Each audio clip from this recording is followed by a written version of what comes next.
여러분 안녕하십니까. 더 퍼블릭에서 지금 여론조사를 발표했는데요. 대통령 지지율 47.1%가 나왔습니다. 어마어마하게 높은 지지율입니다.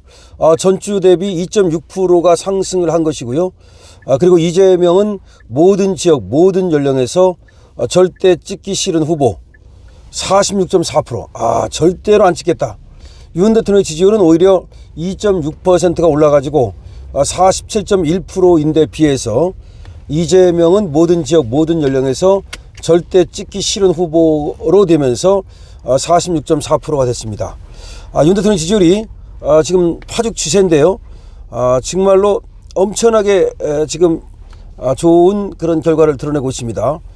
더 퍼블릭이 지금 발표한 바에 따르면 윤석열 대통령의 지지율은 소폭 상승했다. 47.1%를 기록했다는 거죠. 하지만 더불어민주당 이재명 대표가 차기 대선 후보 중 절대 찍고 싶지 않은 인물에서 압도적 1위를 차지함으로써 사실상 이재명은 빨간불이 들어왔다라고 봐야 되겠죠. 여론조사 전문기관인 공정이 펜앤마이크 의뢰로 지난 26일부터 27일 전국 만 18세 이상 남녀 1000명을 대상으로 진행한 조사 결과 펜앤마이크 의뢰로 여론조사 공정이 발표한 겁니다. 그랬더니 윤 대통령을 지지한다는 응답이 47.2%. 이거는 직전 조사 대비 2.6%가 상승한 것이고요. 지지하지 않는다는 응답은 오히려 2.2%가 하락해가지고 52.0인데 아직 물론 지지하지 않는다가 좀 높긴 하지만 지지하지 않는다는 줄고 지지한다는 올라가고 그래서 거의 골든크로스 직전까지 갔다라고 볼 수 있습니다. 윤 대통령 지지율은 대구 경북에서 53.2%, 부울경에서 50.8%, 서울에서 48.6% 등 강세를 나타냈고요. 연령별로는 60대에서 56.3%, 70세 이상에서 69.5%를 나타냈습니다. 성별의 경우는 남성이 48%, 여성이 46.3%를 지지한다고 말했고요. 연령별로는 20대 이하에서 36.2%가, 30대에서 46.1%가, 30대가 굉장히 높죠. 46.1% 이렇게 지지를 했습니다. 그리고 이번 여론조사에서 정당 지지율은 국민의힘은 46.2%, 민주당은 41.0%, 무려 5.2%가 높습니다. 지금 국민의힘이 말이죠. 사실상 지금 표정 관리를 하고 있는데요. 지금 국힘의 권영세와 권성동은 좋긴 하지만 웃진 않겠다. 뭐 그렇게 묘한 얘기를 하고 있는데 어쨌든 간에 지금 국민의힘도 윤 대통령 지지율이 이렇게 올라가고 국민의힘 지지율을 견인하면서 좋은 어떤 표정을 숨기지 않고 있습니다. 그러나 엄밀히 말하면 말이죠. 이건 국민의힘이 잘해서가 올라가는 것이 아니고 윤석열 대통령 오롯이 한 개인이 올리는 겁니다. 그래서 윤석열 대통령이 항상 이 국민의힘 지지율보다 높잖아요. 이건 어떻게 보느냐면은 윤석열 대통령이 끌고 간다는 거죠. 윤석열 대통령이 끌고 가면은 윤석열 대통령 지지율이 오히려 국민의힘 지지율보다 높아요. 그런데 만약에 국민의힘이 끌고 가면은 국민의힘 지지율이 윤석열 대통령보다 높거든요. 그래서 사실 개엄 이전에는 항상 국민의힘이 지지율은 윤석열 대통령 지지율보다 훨씬 높았어요. 그러니까 국민의힘 지지율을 못 따라갔죠, 윤 대통령이. 그런데 지금은 이제 거꾸로 됐어요. 윤 대통령이 계엄을 하면서 계몽령을 이제 발령하고 나서 2030 세대가 깨어났고 2030 세대가 아니라 우리 기성세대들도 좀 느슨하다가 깨어난 겁니다. 우리가 정권을 잡았으니까 이재명이 뭐 어쩌겠어 이런 생각을 하면서 우리가 정권을 잡았다는 것에 안도한 나머지 조금 이완됐었어요. 사실은 문재인이 정권을 잡고 있을 때만 해도 우리 이제 보수가 똘똘 뭉쳐가지고 이거 안 되겠다. 이재명 같은 자에게 정권을 맡겼다가는 큰일 나겠다 그래가지고서 문재인 이재명으로 이어지는 것을 막기 위해서 우리가 긴장을 하고 그런 것이 있었는데 이제 문재인에서 우리로 정권이 넘어오니까 이재명은 이제 아웃됐다고 생각하고서 조금 있으면 깜빵 간다 뭐 그런 나이브한 생각을 갖고서 조금 흩어졌던 거야. 그러다 보니까 우리가 이완되고 그러다 보니까 우리가 윤석열 대통령에 대해서 오히려 지지를 또 철회하고 말이죠. 또 그렇게 하다 보니까 이제 문제가 생긴 거 아닙니까? 사실은 윤석열 대통령이 이렇게 된 데에는 우리 자유우파의 책임이 있어요. 자유보수우파의 책임이 있어요. 그러니까 윤 대통령도 사실은 적폐를 정광석 것처럼 적폐를 처리하지 못했다는 그런 어떤 잘못도 있지만 사실은 우리 자유우파 보수우파가 더 윤석열 대통령한테 힘을 실어드렸어야 된다고. 그런데 이상하게도 윤 대통령을 갖다가 뭐 대구도 그렇고 부산도 그렇고 상당히 비판적으로 돌아서서 뭐 한동훈을 뭐 지지하느니 그러면서 윤 대통령에 대한 지지를 철회한다든지 내지는 지지를 한다 하더라도 비판적 어떤 지지라든지 그러다 보니까 윤석열 대통령의 힘을 받지 못한 측면도 있는 거야. 그러니까 윤석열 대통령을 외롭게 혼자 놔뒀죠, 사실은. 그리고 윤석열 대통령이 혼자 그냥 뭐 비명을 지르면서 그야말로 저 이재명 세력과 싸우다가 중과 부적으로 더 이상 어떻게 할 수 없는 지경에 이르렀고, 그래서 마지막 윤석열 대통령이 가진 비상대권인 계엄을 사용할 수밖에 없었던 거지.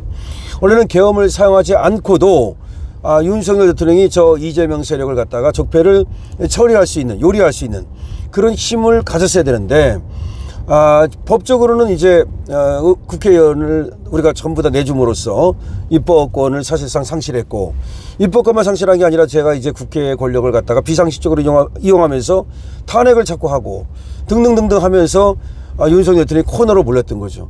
근데 대통령이라고 하는 것이 말이죠, 국회가 도와주지 않으면 할 수 있는 일이 별로 없어요, 사실은요. 이제 국방이라든지 외교라든가 뭐 그런 데서는 좀 할 수 있는 일이 있지만 내치는 사실은 국회가 입법으로 도와주지 않으면 할 수가 없어요. 근데 아시다시피 이재명이는 자기들이 이재명만을 위한 내지는 윤석열 대통령을 반대하기 위한 그런 법만, 이상한 법만, 도대체가 거부권을 행사하지 않을 수 없는 그런 이상한 법만 만들어가지고 막 찍어냈고, 그러니까 윤석열 대통령은 그걸 거부할 수밖에 없었고, 근데 그걸 거부한다는 이유로 윤석열 대통령을 갖다 몰아붙이고, 그러면서 또 이제 윤석열 대통령을 갖다 날개를 꺾기 위해서 탄핵을 갖다가 쓰기 시작했던 거죠. 처음에는 그냥 거부권에 대해서 쟤들이 이제 또 제의 요구를 하고 이런 식으로 윤석열 대통령을 몰아붙였지만, 나중에는 윤석열 대통령의 국가기관으로서의 대통령의 국정마비를 위해서 뭐 아시다시피 감사원을 갖다 탄핵하지 않나, 방송통신위원장을 탄핵하지 않나, 서울중앙지검장을 탄핵하지 않나, 법무장관을 갖다 탄핵하지 않나, 이렇게 되면서 결국 윤석열 대통령은 코너로 몰릴 수밖에 없었고, 대통령이라는 권력이 엄청나게 강한 것 같지만 사실상 87년 헌법이 대통령에게 많은 어떤 그 제한을 두면서, 그러면서 국회 권력만 강하게 해놨단 말이죠. 국회 해산권도 없애버리고, 쉽게 말하면 국회의원은 뭐 면책특권도 갖고 부채포특권도 갖고 뭐 그런 모든 것을 수많은 특권을 가짐으로써 국회가 다수당이 국회를 지배하면 사실상 대통령으로서는 방법이 없는 이런 상태를 만들어놨죠. 그 딱 남은 방법이 하나, 계엄밖에 없었던 거죠. 그래서 이제 계엄을 발령을 했는데 그거를 또 역치기를 당해가지고서 지금 이렇게 온 겁니다. 자, 이런 모든 것들이 이제 비상식적이라는 것을 이제는 국민들이 깨닫기 시작했습니다. 이것이 윤석열 대통령의 계엄의 효과입니다. 윤석열 대통령이 계몽령이라고 이렇게 얘기하는 것을 갖다가 그게 무슨 계몽령이냐라고 하면서 비웃는 놈들이 있는데 웃기는 소리입니다. 그건 걔들 얘기고 민주당 몇몇 얘기고, 지금 실제로 2030은 윤석열 대통령의 이번에 계엄령 발령을 계몽령으로 이해하고 있습니다. 실제로 대한민국이 어떤 위치에 있는지를 정확하게 알려줬다는 겁니다. 그리고 대한민국이 지금 좌파에 의해서 거의 80% 사회화됐다는 사실을 알려줬다는 겁니다. 그래서 이렇게 가다가는 이재명이 대통령이 되었다가는 정말로 이제 자유롭게 행동하고 자유롭게 표현하고 자유롭게 공부하고 자유롭게 직업을 갖고 또 뭐 유학도 가고 자유롭게 연애도 하고 이런 모든 것들이 이제 자유가 없어지고 통제받는 사회, 그러니까 이제 중국의 공안과 같은 그런 어떤 통제받는 사회가 되겠다는 걱정이 이제 사람들의 머릿속에서 실제로 이제 그것이 각인되면서 이제 윤석열 대통령을 지키자는 그런 흐름이 나타나고 있는 겁니다. 그래서 이번에 보면은 국민의힘과 민주당 지지율에서 말이죠, 지금 국민의힘이 48.0이고 민주당은 38.2입니다. 서울에서 무려 10%를 앞서고 있습니다. 이 서울이 하나의 바로미터가 된다는 점에서 굉장히 중요하거든요. 물론 뭐 아직 경기, 인천은 우리가 한 1% 정도밖에 앞서지 못하지만 서울에서 10%를 앞섰다는 것을 저는 엄청나게 고무적으로 보고, 지금 대구 경북에서는 25% 앞서고 있고요. 부울경에서도 약 한 15% 정도 앞서는데, 부울경이라든지 대구 경북이 조금만 더 뭉쳐주면 큰 힘이 되겠다는 생각이 들고, 광주 전남북도 윤 대통령에 대한 국민의힘에 대한 지지율이 31.8%, 국민의힘에 대한 지지율이 광주 전남북에서도 31.8%가 났다. 국민의힘이 이렇게 30%의 지지율을 받은 적이 없거든요.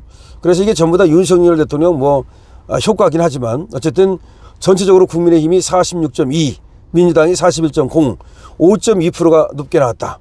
그리고 지금 윤석열 대통령의 지지율이 아까 말씀을 드린 대로 이제 47.1이 나왔고, 이거는 전주 대비 2.6%가 오른 것이다.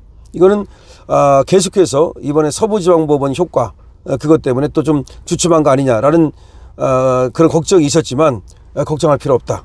이렇게 윤석열 대통령 지지율은 파죽지세다라는 것을 보여주고 있습니다. 자, 윤석열 대통령 지지율 끝없이 이제 올라갈 것으로 생각이 되는데, 저는 60%까지는 충분히 간다고 생각을 합니다. 60%까지는 간다.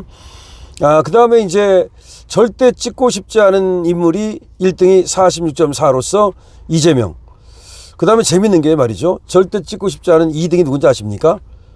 이게 재밌는 거예요. 김문수예요. 23.0. 이 말은 김문수가 이제 겁나는 거지. 그래서 좌빨들이 김문수를 이제 디스하려고 23.0이 나오는 거야. 이건 좋은 현상이야.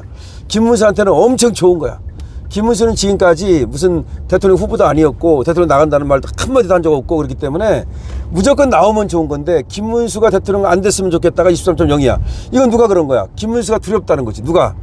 저 좌빨들이. 왜냐하면 김문수가 국회에서 말이죠, 여러분 아시다시피 꽃꽃 문수 일어나가지고 사과도 안 하잖아요. 그리고 끝까지 뭐 박근혜 대통령 옹호하고, 그 다음에 끝까지 뭐 예를 들어서 우리 대한민국 건국일이 언제냐 그러니까 1948년 8월 15일이라고 이런 것들을 알아요, 저 좌빨들도. 그러니까 이제 김문수가 미워가지고 23%를 찍은 건데, 그렇지만 이 이재명이는 뭐 46.4니까 절대로 찍고 싶지 않은 인물이 뭐 비교가 안 됩니다. 그래서 어쨌든 김문수가 이렇게 또 뛰어 올랐다는 것도 우리가 좀 주목할 만하고요.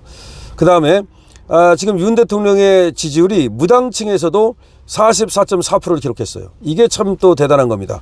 무당층, 그러니까 중도라고도 그러고 나는 어느 당도 뭐 지지하지 않는다 이런 사람도 있지 않습니까? 여기서도 무려 44%를 기록했다는 것은 이제 중도층, 소위 무당층이 이제 윤석열 대통령 쪽으로 돌아섰다는 걸 말하는 거죠. 여기가 굉장히 중요한데, 그 이유는 여러분 아시는 것처럼 뭐 민주당 골수 분자들은 우리도 넘어오지 않습니다. 그 다음에 또 우리 국민의힘도 골수 분자들은 변하지 않아요. 그런데 이 무당층이라는 사람들도 중도층이라는 사람들이 왔다 갔다 하거든요. 근데 여기가 이제 지금 우리 쪽으로 확실하게 힘을 실어준다는 것은 우리에게 또 아주 고무적이다, 이렇게 볼 수가 있습니다. 그래서 윤 대통령 지지율이 다시 한번 말씀을 드리면 지금 펜앤마이크하고 그리고 여론조사 공정하고 이렇게 여론조사를 했다. 여기서 윤 대통령 지지율은 지난번 조사보다도 2.6%가 상승했다. 지난번 조사라는 것은 펜앤마이크에서 지난번 조사한 것보다도 2.6%가 상승해서 47.1%를 기록했다. 그리고 또 국민의힘 지지율이 약 5.1% 정도를 민주당이 앞서고 있다, 이런 소식을 전해드리고, 그 다음에 무당층이라든지 이런 데서도 윤 대통령에 대한 지지율이 높게 나오기 시작했다. 그리고 서울에서 무려 이제 윤석열 대통령에 대한 지지율이라든가 내지는 국민의힘에 대한 지지율이 아주 높게 나오고 있다. 그래서 한 10% 정도 앞서는 그런 어떤 결과를 보이고 있다는 거 여러분께 알려드렸습니다. 자, 윤 대통령 이제 드디어 60%를 향해서 나아갈 수 있습니다. 뭐 47.2%라고 하지만 지난번보다 2.6%가 올랐다는 게 중요한 겁니다. 화이팅입니다. 강신업 TV입니다.